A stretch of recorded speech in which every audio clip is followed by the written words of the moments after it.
press the bell icon on the YouTube app and never miss another update. Hello students, ನಾವು ಹಿಂದಿನ ಕ್ಲಾಸಲ್ಲಿ ಅಭ್ಯಾಸ 5.2ರಲ್ಲಿ ಇರ್ತಕ್ಕಂಥ 5ನೇ ಪ್ರಾಬ್ಲಮ್ವರೆಗೂ ತಿಳ್ಕೊಂಡಿದ್ವಿ. ಯಾವ ಥರ ಸಾಲ್ವ್ ಮಾಡಬೇಕು ಅಂತ ತಿಳ್ಕೊಂಡಿದ್ವಿ. ಸೊ ಇವತ್ತಿನ ಕ್ಲಾಸಲ್ಲಿ ಅದರಲ್ಲಿ ಇನ್ನೂ 3 ಪ್ರಾಬ್ಲಮ್ ಇದ್ವಲ್ವ, ಅವನ್ನ ಯಾವ ಥರ ಸಾಲ್ವ್ ಮಾಡೋದು ಮತ್ತು ಅದರ ನೆಕ್ಸ್ಟ್ ಬರ್ತಕ್ಕಂಥ ಕಾನ್ಸೆಪ್ಟು ತ್ರಿಭುಜಗಳ ಸರ್ವಸಮತೆಗೆ ಇನ್ನೂ ಹೆಚ್ಚು ನಿಬಂಧನೆಗಳಲ್ಲಿ ಬಾಹು ಸರ್ವಸಮತೆಯ ನಿಯಮ ಮತ್ತು ಲಂಬ ವಿಕರ್ಣ ಬಾಹುವಿನ ಸರ್ವಸಮತೆಯ ನಿಯಮದ ಬಗ್ಗೆ ತಿಳ್ಕೊಳ್ಳೋಣ. ಸೊ ಫಸ್ಟು ಈಗ 6ನೇ ಪ್ರಾಬ್ಲಮಲ್ಲಿ ಏನಿದೆ ಅಂತ ನೋಡೋಣ ಮಕ್ಕಳೇ. ತ್ರಿಭುಜ ಎ ಬಿ ಸಿ ನೋಡಿ, ಇಲ್ಲಿ ಎ ಬಿ ಸಿ ತ್ರಿಭುಜ ಇದು ಅಲ್ವಾ, ಒಂದು ಸಮದ್ವಿಬಾಹು ತ್ರಿಭುಜ. ಸಮದ್ವಿಬಾಹು ತ್ರಿಭುಜ ಅಂತ ಅಂದರೆ ಇಲ್ಲಿ A B equal to A C ಆಗಿರುತ್ತಲ್ವ, ಅವ್ರು ಕೊಟ್ಟಿದ್ದಾರೆ A B equal to A C ಆಗಿದೆ ಅಂತ. A D equal to A B A B ಆಗುವಂತೆ ಬಿ ಎಯನ್ನು ಏನು ಮಾಡಬೇಕು, ಡಿ ವರೆಗೆ ವೃದ್ಧಿಸಿದೆ. ಅಂದರೆ B A equal to D A ಆಗಬೇಕು ಅಂತ ಅಂದರೆ ಬಿ ಎನ ಡಿ ವರೆಗೆ ಏನು ಮಾಡಿದ್ದಾರೆ, ವೃದ್ಧಿಸಿದ್ದಾರೆ.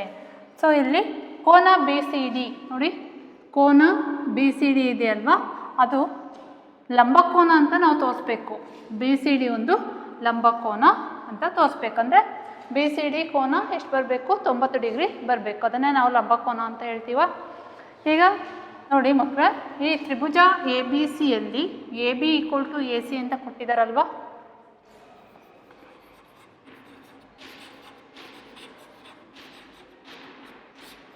ತ್ರಿಭುಜ ಎ ಬಿ ಸಿಯಲ್ಲಿ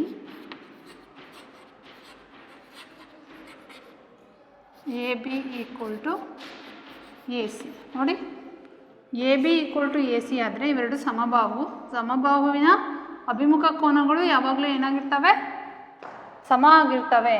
A B equal to A C ಅಂದರೆ ಕೋನ A C B equal to ಕೋನ ಎ ಬಿ ಸಿ ಆಗಿರುತ್ತಲ್ವ, ಕೋನ A C B equal to ಕೋನ ಏನು ಎ ಬಿ ಸಿ. ಇದನ್ನು ನಾವು 1ನೇ ಸಮೀಕರಣ ಅಂತ ಬರ್ಕೊಳ್ಳೋಣ, ಸಮೀಕರಣ 1 ಅಂತ ಬರ್ಕೊಳ್ಳೋಣ. ಅದೇ ಥರ ತ್ರಿಭುಜ ಎ ಡಿ ಸಿಯಲ್ಲಿ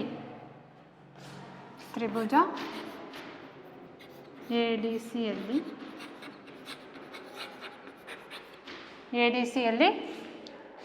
D equal to A C ಆಗಿದೆ ಅಲ್ವಾ, A D equal to A C. A D equal to A C ಆದಾಗ ಇವುಗಳ ಅಭಿಮುಖ ಕೋನಗಳು ಪರಸ್ಪರ ಏನಾಗಿರ್ತವೆ, ಸಮವಾಗಿರ್ತವೆ.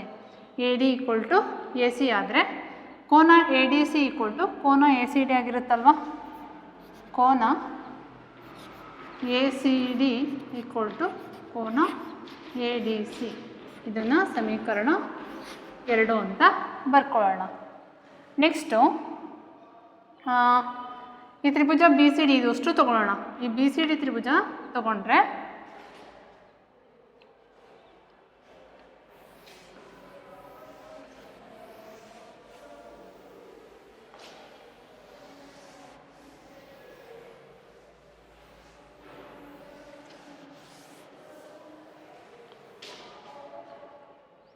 ತ್ರಿಭುಜ ಬಿ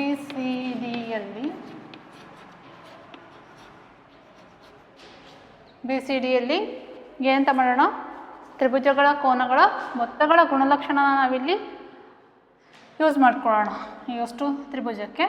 ಸೊ ಅವಾಗ ಏನಾಗುತ್ತೆ ಅಂದರೆ ಕೋನ A B C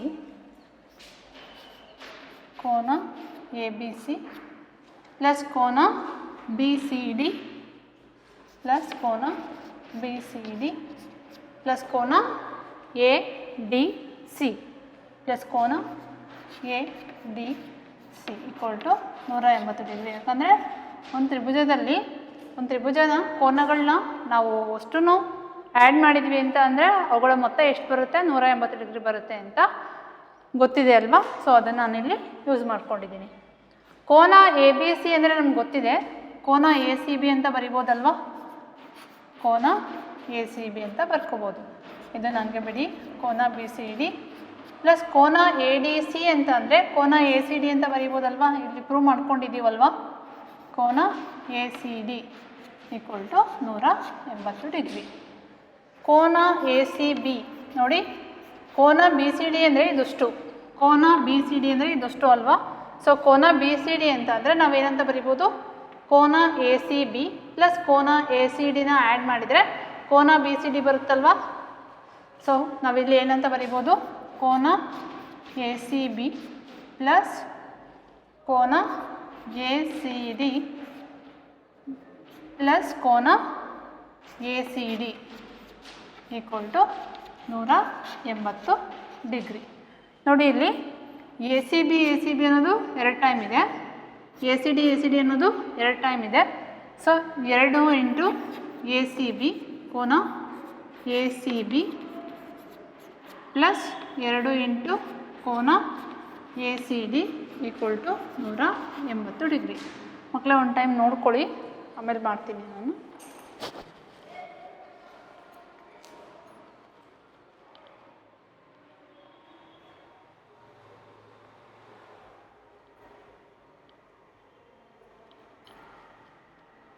so next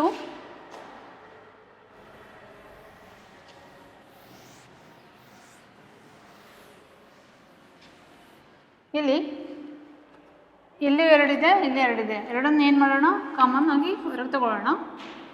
2 into ಕೋನ ಎ ಸಿ ಬಿ ಪ್ಲಸ್ ಕೋನ A C D equal to 180 degree. ನಮಗೆ ಕೋನ ಎ ಸಿ ಬಿ ಪ್ಲಸ್ ಕೋನ A C D equal to ಈ 2ನ ಈ ಕಡೆ ತೊಗೊಂಡು ಬಂದರೆ, ಬಲಗಡೆ ತೊಗೊಂಡ್ಬಂದರೆ 180 ಡಿವೈಡೆಡ್ ಬೈ 2 ಆಗುತ್ತೆ. 2 1 2 9 90 ಡಿಗ್ರಿ ಆಗುತ್ತೆ.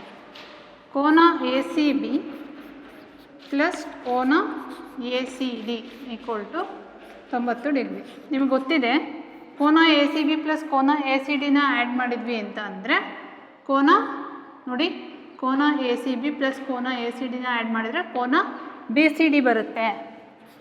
ಕೋನ B C D equal to ಎಷ್ಟು, 90 ಡಿಗ್ರಿ. 90 ಡಿಗ್ರಿ ಬಂತು ಅಂತ ಅಂದರೆ ಕೋನ ಬಿ ಸಿ ಡಿ ಒಂದು ಲಂಬಕೋನ ಅಂತ ಬರಿಬೋದಾ.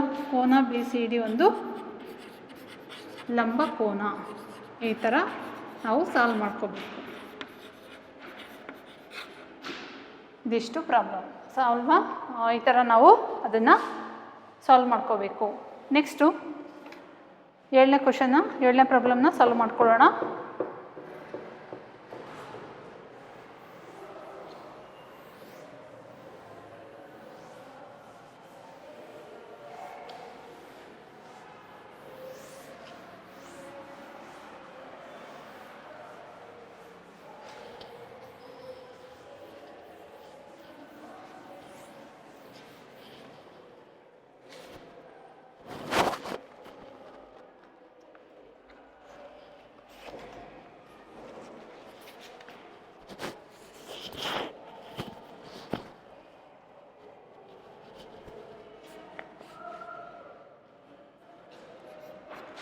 ಏಳನೇ ಪ್ರಾಬ್ಲಮ್ಮು, ಎ ಬಿ ಸಿ ಒಂದು ಲಂಬಕೋನ ತ್ರಿಭುಜವಾಗಿದೆ. ಎ ಬಿ ಸಿ ಒಂದು ಲಂಬಕೋನ ತ್ರಿಭುಜವಾಗಿದೆ.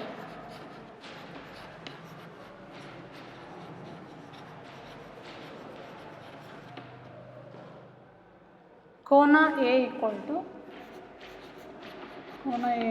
90 ಡಿಗ್ರಿ ಮತ್ತು A B equal to A C ಮತ್ತು A B equal to A C ಆದರೆ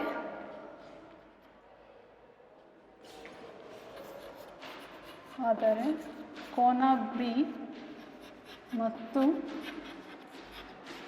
ಕೋನ ಸಿ ಕಂಡುಹಿಡಿಯಿರಿ.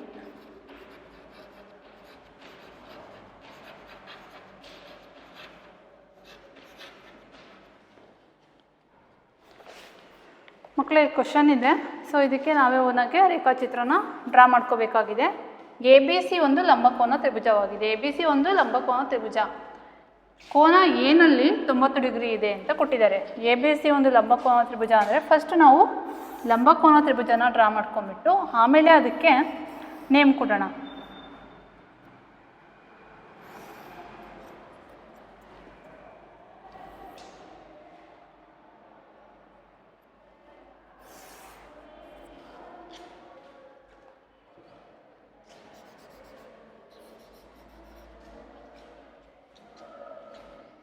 ಇಲ್ಲಿ ನೋಡಿ ಎನಲ್ಲಿ 90 ಡಿಗ್ರಿ ಇದೆ ಅಂತ ಕೊಟ್ಟಿದ್ದಾರೆ.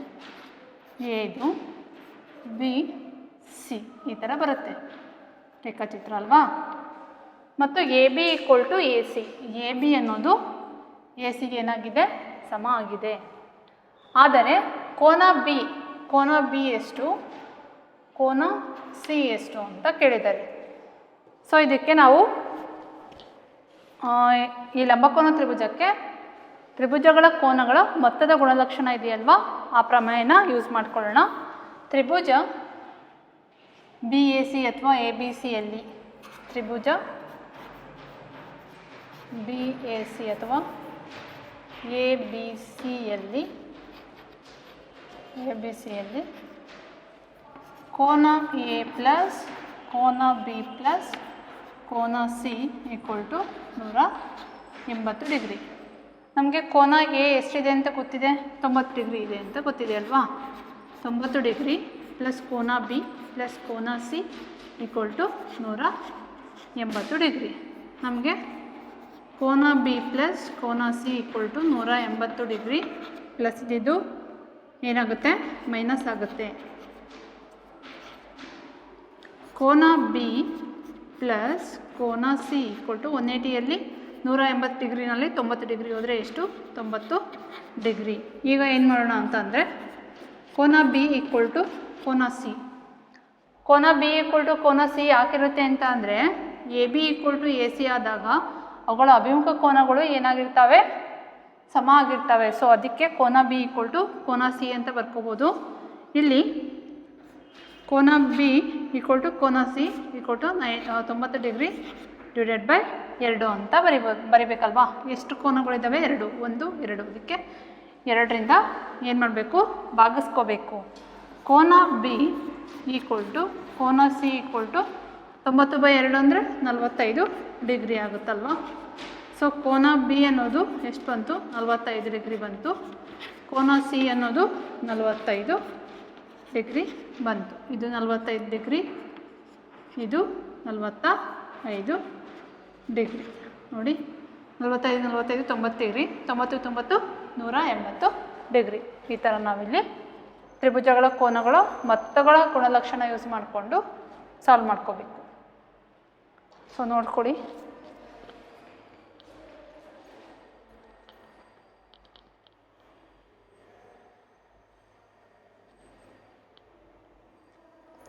ನೆಕ್ಸ್ಟು ಎಕ್ಸಸೈಸ್ನ ಲಾಸ್ಟ್ ಕ್ವಶನು.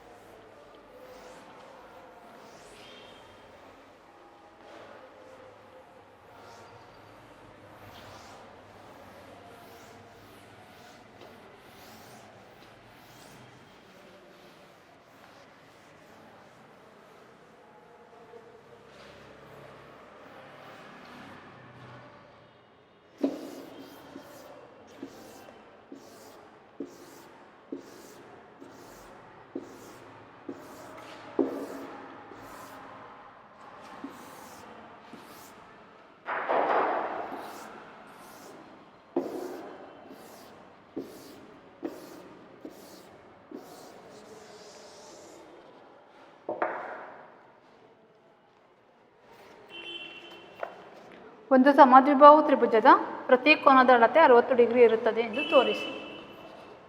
ಒಂದು ಸಮಬಾಹು ತ್ರಿಭುಜದ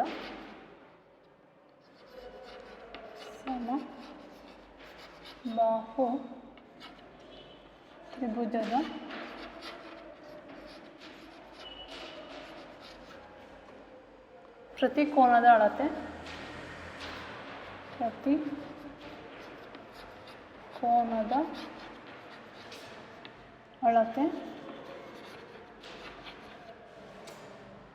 60 ಡಿಗ್ರಿ ಇರುತ್ತದೆ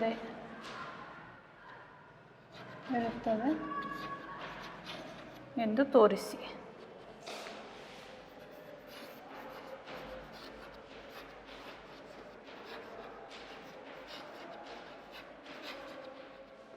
ಇದು ಕ್ವಶನು. ಸೊ ಇಲ್ಲಿ ರೇಖಾಚಿತ್ರ ನಾವೇ ಡ್ರಾ ಮಾಡಿಕೊಂಡು ಸಾಲ್ವ್ ಮಾಡ್ಕೋಬೇಕು. ಸೊ ಇಲ್ಲಿ ಕ್ವಶನಲ್ಲಿ ಏನಿದೆ ಅಂತ ನೋಡೋಣ ಮಕ್ಕಳೇ. ಒಂದು ಸಮಬಾಹು ತ್ರಿಭುಜದ ಪ್ರತಿ ಕೋನದ ಅಳತೆ 60 ಡಿಗ್ರಿ ಇರುತ್ತದೆ ಅಂತ ತೋರಿಸ್ಬೇಕು.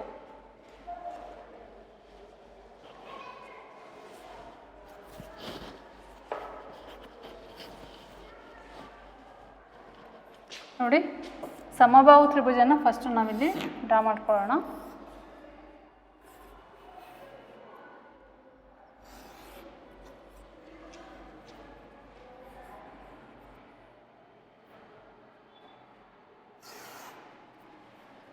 ಇದನ್ನು ನಾವು ಸಮಬಾಹು ತ್ರಿಭುಜ ಅಂತ ಅಂದ್ಕೊಳ್ಳೋಣ.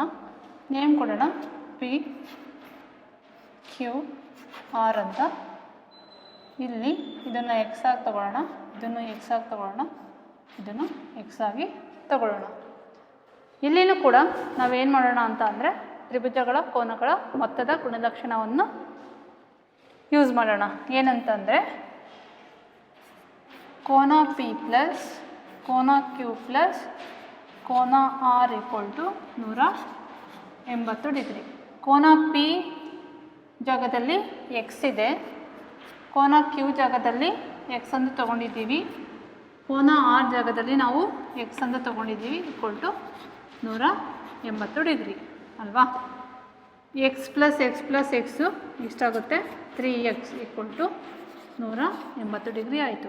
ಎಕ್ಸ್ ಈಕ್ವಲ್ ಟು ಏನಾಯಿತು? 180 ಡಿಗ್ರಿ ಡಿವೈಡೆಡ್ ಬೈ 3. 3 ಅಂದರೆ 3, 3 ಆಗಲೇ 18. ಎಕ್ಸ್ ಅನ್ನೋದು ಎಷ್ಟು ಬಂತು? 60 ಡಿಗ್ರಿ ಬಂತು. ಎಕ್ಸ್ ಅಂದರೆ ಅದು ಪಿ ಕ್ಯೂ ಆರ್ ಅಂತ ತೊಗೊಂಡಿದ್ದೀವಿ. ಹಾಗಾದರೆ ಕೋನ ಪಿ ಈಕ್ವಲ್ ಟು 60 ಡಿಗ್ರಿ, ಕೋನ ಕ್ಯೂ ಈಕ್ವಲ್ ಟು 60 ಡಿಗ್ರಿ, ಕೋನ ಆರ್ ಈಕ್ವಲ್ ಟು 60 ಡಿಗ್ರಿ. ಅಂದರೆ ಏನು? ಒಂದು ಸಮಬಾಹು ತ್ರಿಭುಜದ ಪ್ರತಿ ಕೋನದ ಅಳತೆ 60 ಡಿಗ್ರಿ ಇರುತ್ತದೆ ಅಂತ ನಾವಿಲ್ಲಿ ತೋರಿಸಿದ್ವಿ ಅಲ್ವಾ. ಸೊ ಈ ಥರ ಪ್ರಾಬ್ಲಮ್ನ ಸಾಲ್ವ್ ಮಾಡ್ಕೋಬೇಕು.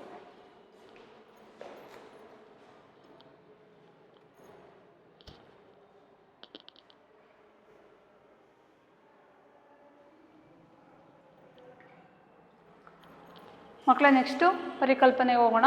ಆ ಪರಿಕಲ್ಪನೆ ಯಾವುದು ಅಂದರೆ ತ್ರಿಭುಜಗಳ ಸರ್ವಸಮತೆಗೆ ಇನ್ನೂ ಹೆಚ್ಚು ನಿಬಂಧನೆಗಳು ಅಂತ ಇದೆ.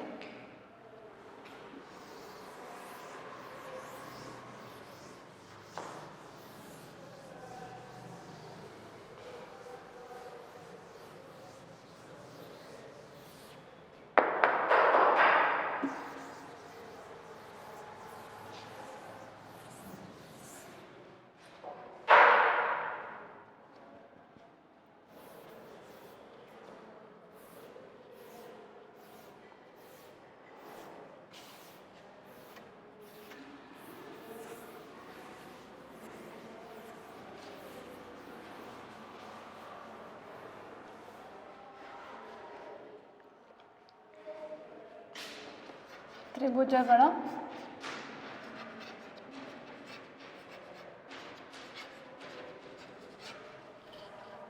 ಸರ್ವಸಮತೆಗೆ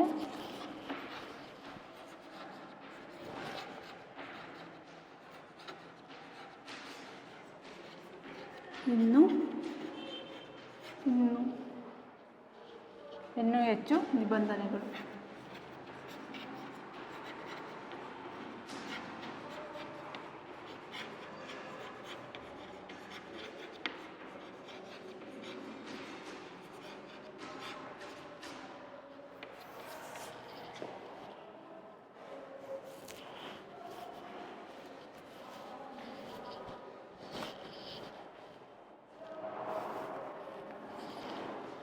ನೋಡಿ ಮಕ್ಕಳಲ್ಲಿ ತ್ರಿಭುಜಗಳ ಸರ್ವಸಮತೆಗೆ ಇನ್ನೂ ಹೆಚ್ಚು ನಿಬಂಧನೆಗಳು. ನಾವು ಈಗ ಆಲ್ರೆಡಿ 2 ನಿಬಂಧನೆಗಳ ಬಗ್ಗೆ ತಿಳ್ಕೊಂಡಿದ್ದೀವಿ. ಯಾವುದು ಅಂತ ಅಂದರೆ ಬಾಹು ಸರ್ವಸಮತೆಯ ನಿಯಮ ಮತ್ತು ಕೋನ ಸರ್ವಸಮತೆಯ ನಿಯಮ ಅಲ್ವಾ. ಸೊ ಇಲ್ಲಿ ನಾವು ಫಸ್ಟ್ ಒನ್ನಲ್ಲಿ ತಿಳ್ಕೊಬೇಕಾಗಿರೋದು, ಇಲ್ಲಿ 3ನೇದು ಸರ್ವಸಮತೆಗೆ ಇರ್ತಕ್ಕಂಥ ನಿಬಂಧನೆ ಏನಪ್ಪ ಅಂತ ಅಂದರೆ ಬಾಹು ಸರ್ವಸಮತೆಯ ನಿಯಮ ಅಂತ. ಸರ್ವಸಮತೆಯ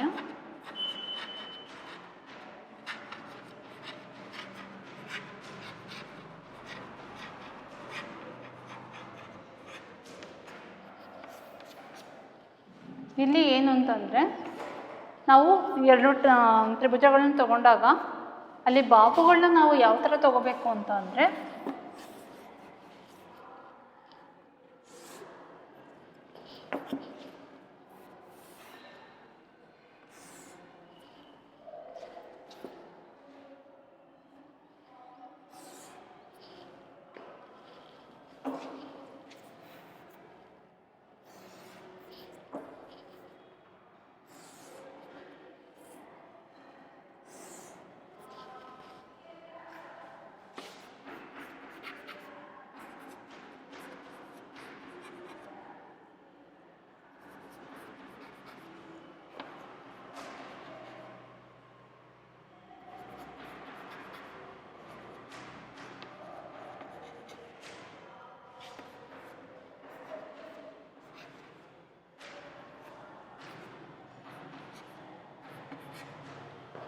ಮಕ್ಕಳು ಈ ತ್ರಿಭುಜದಲ್ಲಿ ನಾವು ಸಾಮಾನ್ಯವಾಗಿ ಏನು ನೋಡ್ತೀವಿ ಅಂತ ಅಂದರೆ ಈ ತ್ರಿಭುಜದಲ್ಲಿ ಇರ್ತಕ್ಕಂಥ ಎಲ್ಲ ಬಾಹುಗಳ ಅಳತೆ ಈ ತ್ರಿಭುಜದಲ್ಲಿ ಇದೆ. ಆದರೆ ಇದು ಏನಾಗಿದೆ, ಉಲ್ಟಾ ಇದೆ ಅಲ್ವಾ. ಸೊ ಇಲ್ಲಿ ಏನು ಮಾಡಬೇಕು ಅಂತ ಅಂದರೆ ಪಿ ಕ್ಯೂ ಆರ್ ತ್ರಿಭುಜದಲ್ಲಿ ಕ್ಯೂ ಆರ್ ಅನ್ನೋದು 4 ಸೆಂಟಿಮೀಟ್ರ್ ಇದೆ, ಪಿ ಕ್ಯೂ ಅನ್ನೋದು 3.5 ಸೆಂಟಿಮೀಟ್ರ್ ಇದೆ, ಪಿ ಆರ್ ಅನ್ನೋದು 3 ಸೆಂಟಿಮೀಟ್ರ್ ಇದೆ. ಈ ತ್ರಿಭುಜ ಇದೆ ಅಲ್ವಾ, ಯಾವುದು ಎಲ್ ಎಮ್ ಎನ್ ಅನ್ನೋದೊಂದು ತ್ರಿಭುಜ ಅಲ್ವಾ. ಸೊ ಈ ತ್ರಿಭುಜಕ್ಕೆ ಇದು ಅನುರೂಪವಾದ ತ್ರಿಭುಜ. ಯಾಕಂದರೆ ಇಲ್ಲಿರ್ತಕ್ಕಂಥ ಬಾಹುಗಳ ಅಳತೆಗಳು ಏನಾಗಿದ್ದಾವೆ ಈ ತ್ರಿಭುಜದಲ್ಲೂ ಕೂಡ ಇದೆ. ಸೊ ಈ ತ್ರಿಭುಜನ ಉಲ್ಟಾ ಮಾಡಿಸಿದಾಗ ಅಥವಾ ತಿರುಗಿಸಿ ಇಟ್ಟಾಗ ಏನಾಗುತ್ತೆ, ಈ ತ್ರಿಭುಜ ಹೇಗಿದೆ ಅಲ್ವಾ ಅದೇ ತ್ರಿಭುಜ ಆಗಿ ಬರುತ್ತೆ. ಯಾವಾಗ ನಾವು ಉಲ್ಟಾ ಮಾಡಿದಾಗ ಅಥವಾ ತಿರುಗಿಸಿ ಇಟ್ಟಾಗ. ನೋಡಿ 4 ಸೆಂಟಿಮೀಟರು, 3.5 ಸೆಂಟಿಮೀಟರು, 3 ಸೆಂಟಿಮೀಟ್ರು, ಇಲ್ಲಿ ಎಲ್ ಎಮ್ ಎನ್. ಈ ತ್ರಿಭುಜನ ಅಂದರೆ ಎಲ್ ಎಮ್ ಎನ್ ತ್ರಿಭುಜನ ಪಿ ಕ್ಯೂ ಆರ್ ತ್ರಿಭುಜದ ಮೇಲೆ ಇಟ್ಟಾಗ ಅವು ಪರಸ್ಪರ ಏನಾಗ್ತವೆ, ಐಕ್ಯವಾಗ್ತವೆ. ಈ ಥರ ಐಕ್ಯವಾದರೆ ಅವನ್ನ ಏನಂತ ಕರಿತೀವಿ, ಸರ್ವಸಮ ತ್ರಿಭುಜಗಳು ಅಂತ ಕರಿತೀವಿ ಅಲ್ವಾ. ಸೊ ಐಕ್ಯವಾದರೆ ಅವನ್ನ ಏನಂತ ಕರಿಬೇಕು, ಸರ್ವಸಮ ತ್ರಿಭುಜಗಳು ಅಂತ ಕರಿಬೇಕು.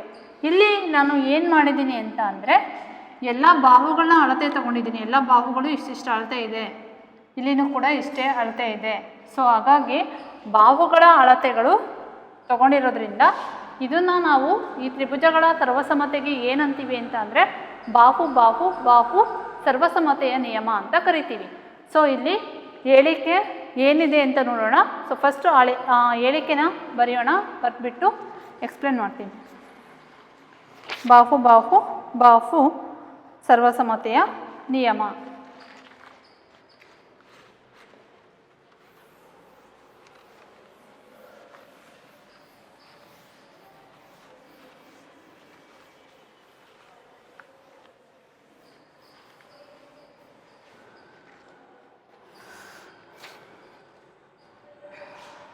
ಒಂದು ತ್ರಿಭುಜದ 3 ಬಾಹುಗಳು,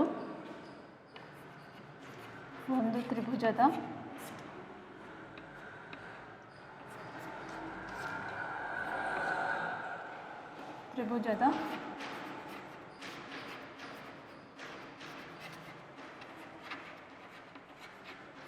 3 ಬಾಹುಗಳು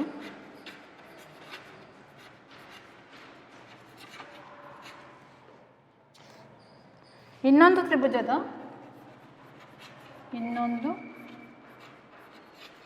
ತ್ರಿಭುಜದ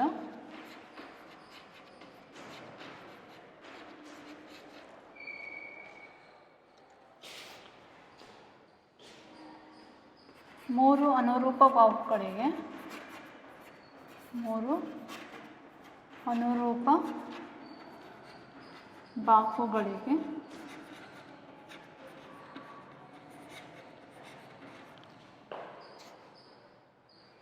ಸಮವಾಗಿದ್ದಲ್ಲಿ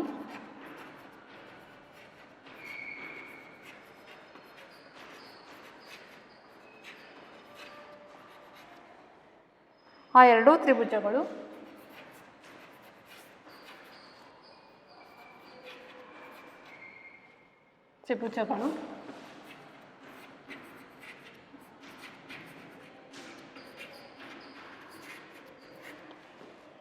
ಸರ್ವಸಮವಾಗಿರುತ್ತವೆ.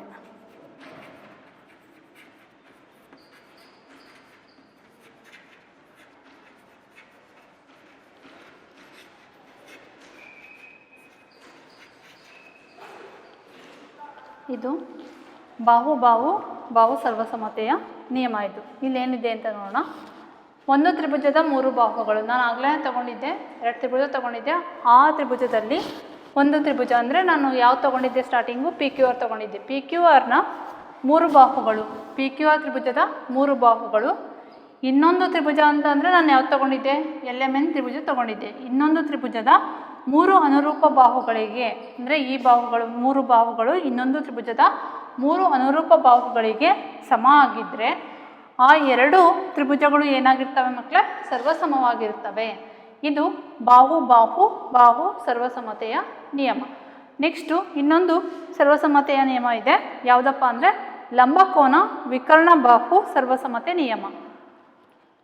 ಲಂಬಕೋನ, ನೀವು ಇದು ಬಾಹು ಸರ್ವಸಮತೆಯ ನಿಯಮ ಕೇಳಿದಾಗ ಇಲ್ಲಿ ಯಾವ ಥರ ಇದೆನೋ ಹಾಗೇ ಬರಿಬೇಕಾಗುತ್ತೆ.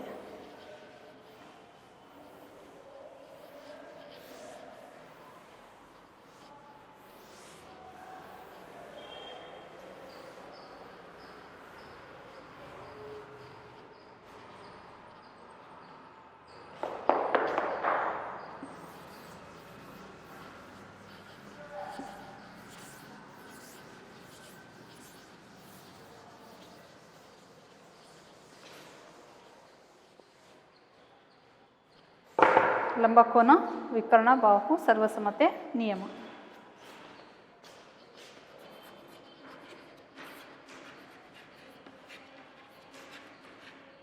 ಪ್ರಮೇಯ ಅಂತ ಬರೆದ್ರೆ ನಡೆಯುತ್ತೆ ಅಥವಾ ಹಾಗೇನೆ ನಾವು ಡೈರೆಕ್ಟಾಗಿ ಬರೆಯೋಣ. ಲಂಬಕೋನ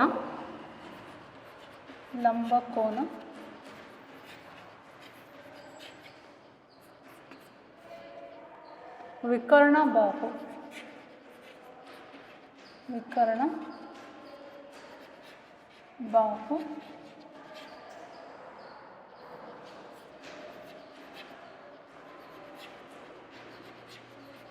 ಬಾಹು ಸರ್ವಸಮ್ಮತೆ ನಿಯಮ.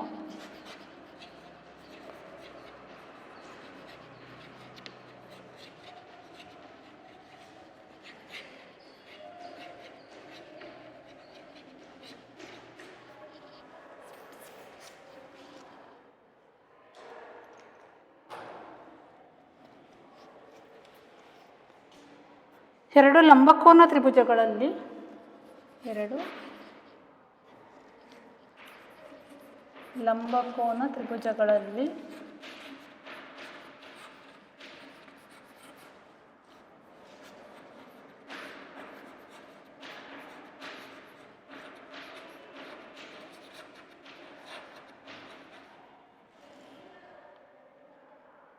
ಒಂದರ ವಿಕರ್ಣ ಮತ್ತು ಒಂದು ಬಾಹು, ಒಂದರ ವಿಕರ್ಣ ಮತ್ತು ಒಂದು ಬಾಹು ಇನ್ನೊಂದರ ತ್ರಿಭುಜದ ಕರ್ಣ, ಇನ್ನೊಂದರ ತ್ರಿಭುಜದ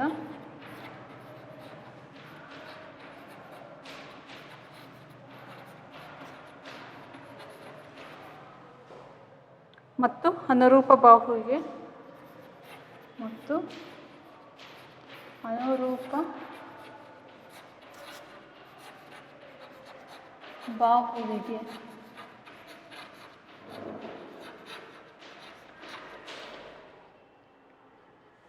ಸಮವಾಗಿದ್ದಾಗ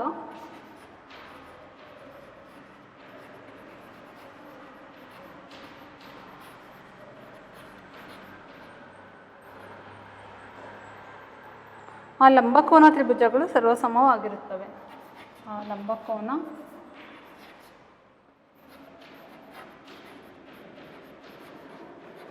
ತ್ರಿಭುಜಗಳು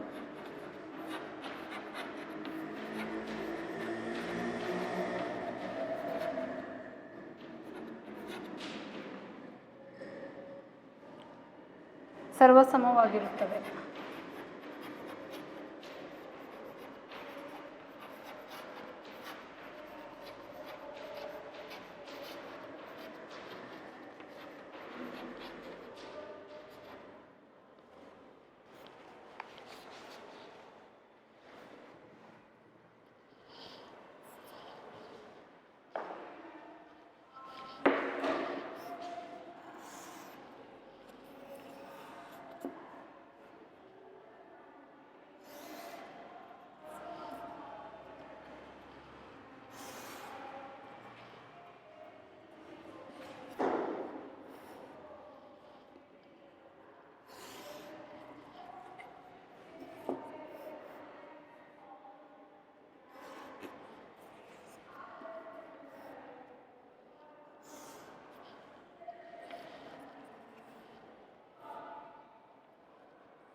ಇಲ್ಲಿ 5 ಸೆಂಟಿಮೀಟರು, 4 ಸೆಂಟಿಮೀಟ್ರು, 4 ಸೆಂಟಿಮೀಟ್ರು, 5 ಸೆಂಟಿಮೀಟರ್.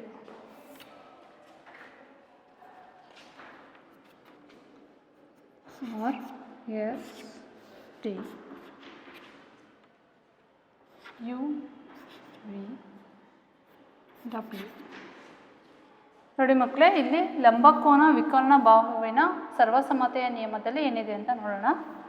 ಎರಡು ಲಂಬಕೋನ ತ್ರಿಭುಜಗಳಲ್ಲಿ, ಇಲ್ಲಿ ಯಾವುದ್ಯಾವ್ದು ಎರಡು ಲಂಬಕೋನ ತ್ರಿಭುಜಗಳು? RST ಮತ್ತು UVW ಎರಡು ಲಂಬಕೋನ ತ್ರಿಭುಜಗಳು. ಆ ತ್ರಿಭುಜಗಳಲ್ಲಿ ಒಂದರ ವಿಕರ್ಣ, ಅಂದರೆ ಇದು ವಿಕರ್ಣ ಅಲ್ವಾ, RT ಅನ್ನೋದು ಒಂದು ವಿಕರ್ಣ, ಮತ್ತು ಮತ್ತು ಏನು ಒಂದು ಬಾಹು, ಇಲ್ಲಿ ಯಾವುದು ಬಾಹು, ST ಅನ್ನೋದೊಂದು ಬಾಹು, ಒಂದು ಬಾಹು. ಇನ್ನೊಂದರ ತ್ರಿಭುಜದ ಕರ್ಣ, ಇನ್ನೊಂದರ ತ್ರಿಭುಜ ಅಂತ ಅಂದರೆ ಯಾವುದು? UVW ಅನ್ನೋದೊಂದು ಲಂಬಕೋನ ತ್ರಿಭುಜ ತಗೊಂಡಿದ್ದೀನಿ. ಸೊ ಇದರಲ್ಲಿ ಕರ್ಣ ಯಾವುದು ಅಂತ ಅಂದರೆ UW, ಮತ್ತು ಬಾಹು ಯಾವುದು ಅಂದರೆ WV ಅಲ್ವಾ. ಕರ್ಣ ಮತ್ತು ಅನುರೂಪ ಬಾಹುವಿಗೆ ಸಮವಾಗಿದ್ದಾಗ ಆ ಲಂಬಕೋನ ತ್ರಿಭುಜಗಳು ಏನಾಗಿರ್ತವೆ?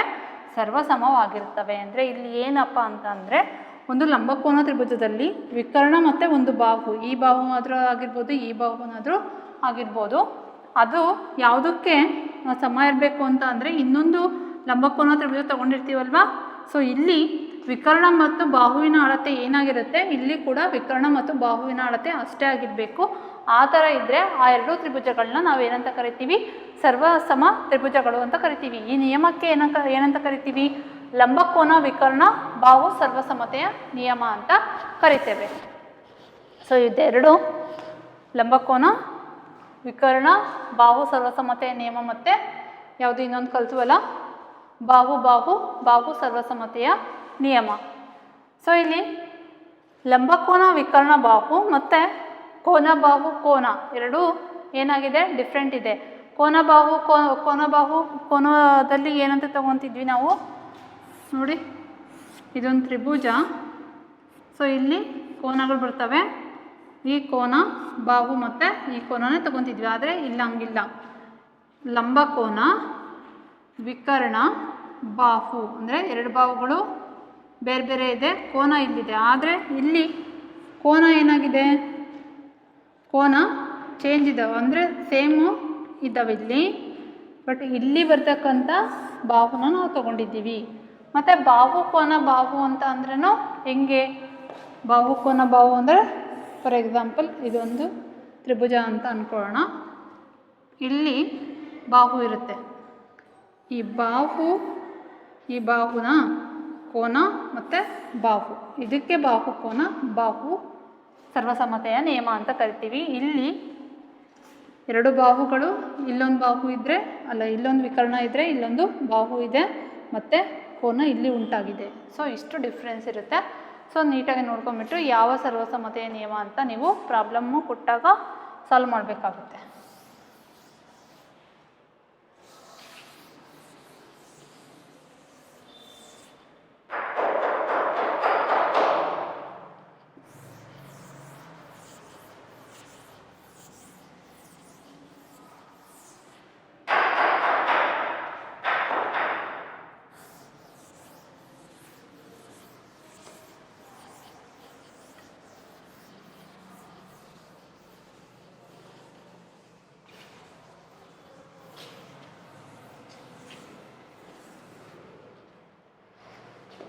ನೆಕ್ಸ್ಟು ಇದರಲ್ಲಿ ಉದಾಹರಣೆ ಲೆಕ್ಕಗಳು ಬರ್ತವೆ.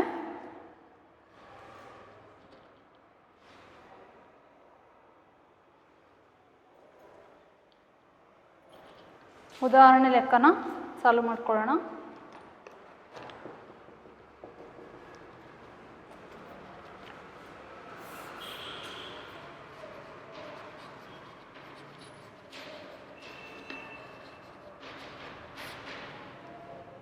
AB ಒಂದು ರೇಖಾಖಂಡ. AB ಒಂದು ರೇಖಾಖಂಡ. ABಗೆ ಅಭಿಮುಖವಾಗಿ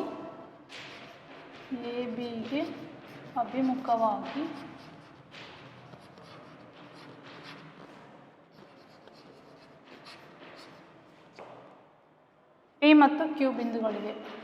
P ಮತ್ತು Q ಬಿಂದುಗಳಿವೆ.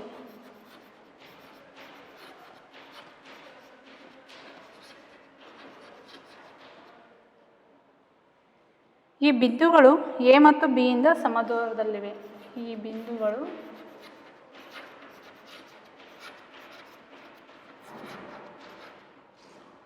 A ಮತ್ತು B ಯಿಂದ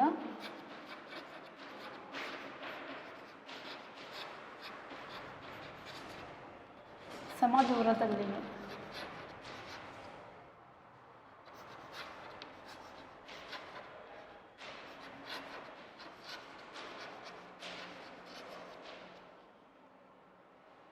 PQ ABಯ ಲಂಬಾರ್ಧಕ. PQ ABಯ ಲಂಬಾರ್ಧಕ.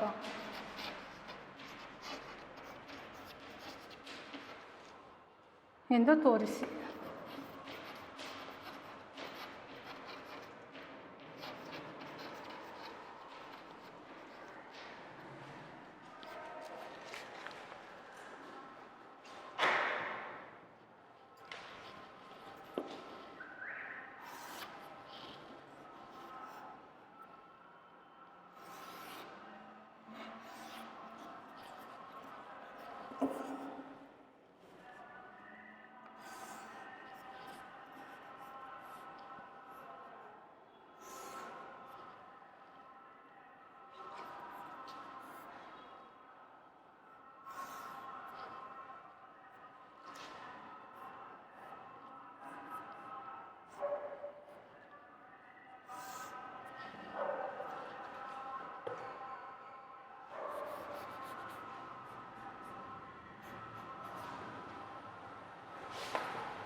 PQ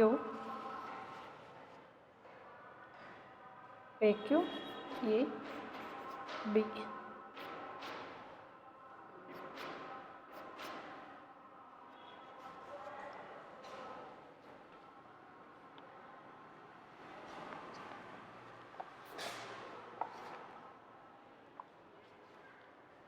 ನೋಡಿ ಮಕ್ಕಳೇ, AB ಒಂದು ರೇಖಾಖಂಡ.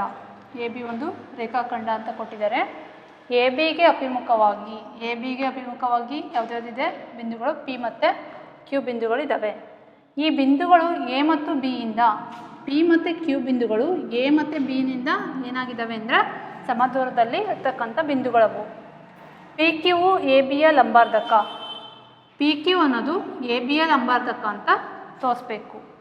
PQ ABಯ ಲಂಬಾರ್ಧಕ ಅಂತ ನಾವಿಲ್ಲಿ ತೋರಿಸ್ಬೇಕು. ಸೊ ಮಕ್ಕಳು, ಇಲ್ಲಿ ತ್ರಿಭುಜಗಳಿದಾವಲ್ವ, ನಾನು ಯಾವ್ಯಾವ ತ್ರಿಭುಜ ತೊಗೊತೀನಿ ಅಂದರೆ ತ್ರಿಭುಜ PAQ ಮತ್ತು ತ್ರಿಭುಜ PBQ ತೊಗೊತೀನಿ. ತ್ರಿಭುಜ PAQ ಮತ್ತು ತ್ರಿಭುಜ PBQಗಳಲ್ಲಿ ನೋಡಿ, PAQ ಮತ್ತು PBQಗಳಲ್ಲಿ PA = PB ಅಂತ ಬರಿಬೋದಾ? PA = PB, ಯಾಕಂದರೆ ಕ್ವಶನಲ್ಲಿ ಕೊಟ್ಟಿದ್ದಾರೆ ದತ್ತ ಅಂತ ಬರ್ಕೊಳ್ಳೋಣ. ಆಮೇಲೆ ನೋಡಿ, PAQ ಮತ್ತು PBQ ಅಲ್ಲಿ PQ ಅನ್ನೋದು ಎರಡು ತ್ರಿಭುಜಗಳಿಗೆ ಸಾಮಾನ್ಯ ಬಾಹು. P Q equal to P Q. ಇದು ಸಾಮಾನ್ಯ ಬಾಹು. ನೆಕ್ಸ್ಟು ಇಲ್ಲಿ A Q equal to B Q. A Q equal to B Q. ಯಾಕೆಂದರೆ ಕ್ವಶನಲ್ಲಿ ಕೊಟ್ಟಿದ್ದಾರೆ ದತ್ತ ಅಂತ, ಸೊ ಅದಕ್ಕೆ ತಗೋಬೇಕು. ಸೊ ಇದು ಬಾಹು ಸರ್ವಸಮತೆಯ ನಿಯಮದ ಪ್ರಕಾರ ತ್ರಿಭುಜ ಪಿ ಎ ಕ್ಯೂ ಸರ್ವಸಮ ತ್ರಿಭುಜ ಪಿ ಬಿ ಕ್ಯೂ ಆಯ್ತಲ್ವಾ. ಸೊ ಯಾವುದು ರೂಲು, ಯಾವ ನಿಯಮ? ಬಾಹು ನಿಯಮ. ನೆಕ್ಸ್ಟು ಮತ್ತು ಇಲ್ಲಿ ಎ ಪಿ ಕ್ಯೂ ಅನ್ನೋ ಕೋನ ನಾವು ಸರ್ವಸಮ ತ್ರಿಭುಜದ ಅನುರೂಪ ಭಾಗಗಳಾಗಿ ಕೋನ A P Q equal to ಕೋನ ಬಿ ಪಿ ಕ್ಯೂ ಅಂತ ತಗೊಳ್ಳೋಣ. ಕೋನ A P Q equal to ಕೋನ ಬಿ ಪಿ ಕ್ಯೂ. ರೀಸನ್ ಏನಪ್ಪ ಅಂದರೆ ಸರ್ವಸಮ ತ್ರಿಭುಜದ ಅನುರೂಪ ಭಾಗಗಳು. ಈ ಥರ ನಾವು ಮಾಡ್ಕೋಬೇಕು ಸ್ಟಾರ್ಟಿಂಗಲ್ಲಿ. ನೆಕ್ಸ್ಟು ಇಲ್ಲಿ ಇವೆರಡು ಪಿ ಕ್ಯೂ ಮತ್ತು ಎ ಬಿ ರೇಖಾಖಂಡಗಳು ಸಿನಲ್ಲಿ ಛೇದಿಸ್ತಾ ಇದ್ದಾವೆ ಅಂತ ಇಟ್ಕೊಳ್ಳೋಣ.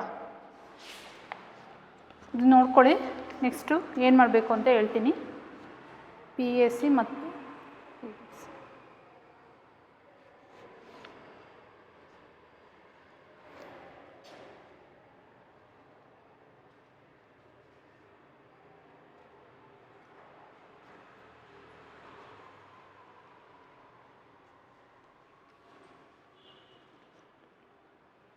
ನೆಕ್ಸ್ಟಲ್ಲಿ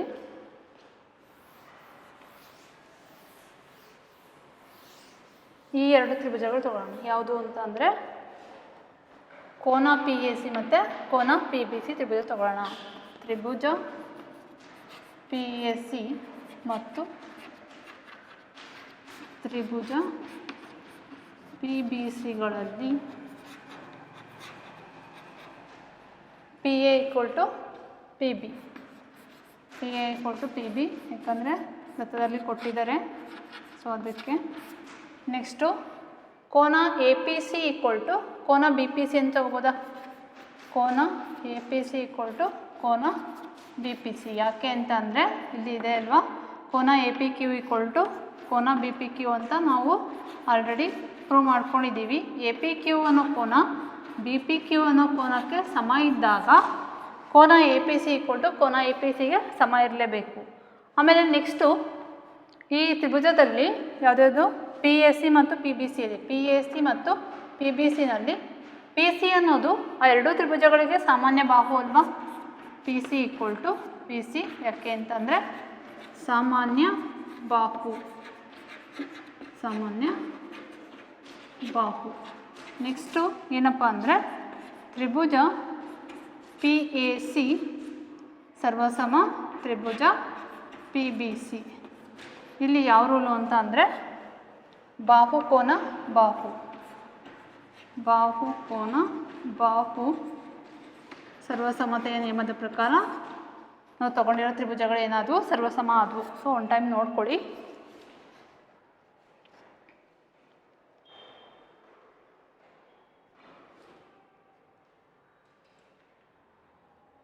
ನೆಕ್ಸ್ಟು ನಾವು ಈ ಸರ್ವಸಮ ತ್ರಿಭುಜದ ಅನುರೂಪ ಭಾಗಗಳಾಗಿ A C equal to B C ಅಂತ ತಗೋಬೋದಲ್ವಾ.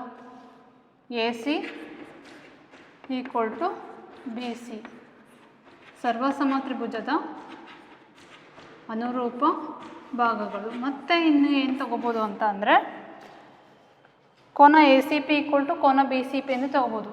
ಕೋನ A C P equal to ಕೋನ B C P.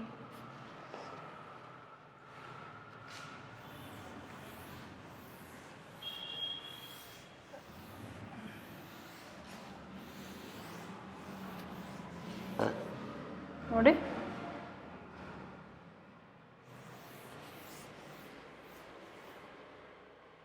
A C equal to B C ಅಂತ ತಗೋಬೋದು. ಸರ್ವಸಮ ತ್ರಿಭುಜದ ಅನುರೂಪ ಭಾಗಗಳಾಗಿ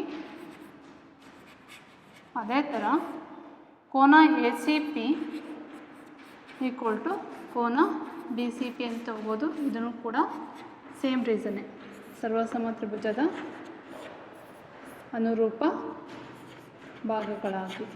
ನೆಕ್ಸ್ಟ್ ನೋಡಿ, ಕೋನ ಎ ಸಿ ಪಿ ಪ್ಲಸ್ ಕೋನ B C P equal to 180 ಡಿಗ್ರಿನ. ಯಾಕಂದರೆ ಅವೆರಡು ಸರಳ ಯುಗ್ಮಗಳು. ಕೋನ ಎ ಸಿ ಪಿ ಪ್ಲಸ್ ಕೋನ B C P equal to 180 degree. ಯಾಕೆ ಅಂದರೆ ಸರಳ ಯುಗ್ಮ. ಸರಳ ಯುಗ್ಮ ಅಂದರೆ ರೇಖೆಗಳು ಮತ್ತು ಕೋನಗಳು ಮಾಡುವಾಗ ಮಾಡಿದ್ದೆ ಅಲ್ವಾ. ಸೊ ನೋಡಿ, ಇಲ್ಲಿ ಎ ಸಿ ಪಿಗೆ ಬಿ ಸಿ ಪಿ ಅನ್ನೋದು ಸಮ ಇದ್ದಾಗ ಎ ಸಿ ಪಿ ಕೋನ ಎ ಸಿ ಪಿ ಪ್ಲಸ್ ಕೋನ ಬಿ ಸಿ ಪಿ ಪ್ಲೇಸಲ್ಲಿ ಕೋನ ಎ ಸಿ ಪಿ ಅಂತ ಬರಿಬೋದಲ್ವಾ, ಈಕ್ವಲ್ ಟು 180 ಡಿಗ್ರಿ. ಕೋನ ನೋಡಿ, A C P plus A C P ಅಂದರೆ 2 ಇಂಟು ಕೋನ ಎ ಸಿ ಪಿ ಅಂತ ಬರೀತೀವಿ, ಈಕ್ವಲ್ ಟು 180 ಡಿಗ್ರಿ ಆಯಿತು. ಕೋನ A C P equal to 180 divided by 2 ಅಂದರೆ ಎಷ್ಟಾಗುತ್ತೆ? 90 ಡಿಗ್ರಿ. ಅಂದರೆ ಕೋನ A C P equal to 90 degree. ಅಂದರೆ ಏನು? ಸಿ ಅನ್ನೋದರಲ್ಲಿ 90 ಡಿಗ್ರಿ ಇದೆ ಅಂತ ಅರ್ಥ. ಇಲ್ಲಿ ನಾವು ಏನು ಪ್ರೂವ್ ಮಾಡ್ದಂಗೆ ಆಯಿತು ಅಂದರೆ ಪಿ ಕ್ಯೂ ಎ ಬಿಯ ಲಂಬಾರ್ಧಕ. ಅಂದರೆ ಇಲ್ಲಿ ಇರ್ತಕ್ಕಂಥ ಕೋನ 90 ಡಿಗ್ರಿ ಬಂದಿರೋದ್ರಿಂದ ಎ ಬಿ ಪಿ ಕ್ಯೂನ ಲಂಬಾರ್ಧಕ, ಪಿ ಕ್ಯೂ ಎ ಬಿಯ ಲಂಬಾರ್ಧಕ. ಪಿ ಕ್ಯೂ ಅನ್ನೋದು ಎ ಬಿಯ ಏನಾಯಿತು? ಲಂಬಾರ್ಧಕ ಆಯಿತು ಅಂತ ತೋರಿಸ್ಬೋದು. ಈ ಥರ ಈ ಪ್ರಾಬ್ಲಮ್ನ ಸಾಲ್ವ್ ಮಾಡ್ಕೋಬೇಕು. ನೆಕ್ಸ್ಟು ಇನ್ನೊಂದು ಪ್ರಾಬ್ಲಮ್ ಇದೆ, ನೋಡೋಣ.